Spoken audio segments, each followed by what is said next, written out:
Magandang araw po. Dahil po sa masamaang panahon, nakagaray po yung ating mga alaga. Kaya po silang magkatabi, MV Juliana Rose at MV Juliana.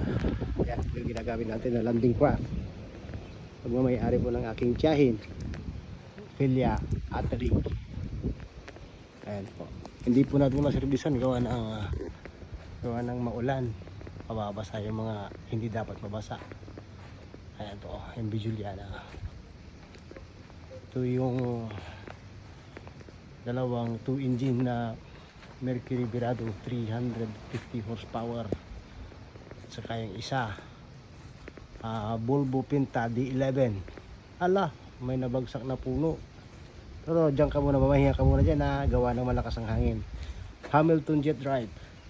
Sila po yung isa. Inaantay po natin yung parts bago po natin gawin. Ayan po. Ayan po. Maraming salamat po.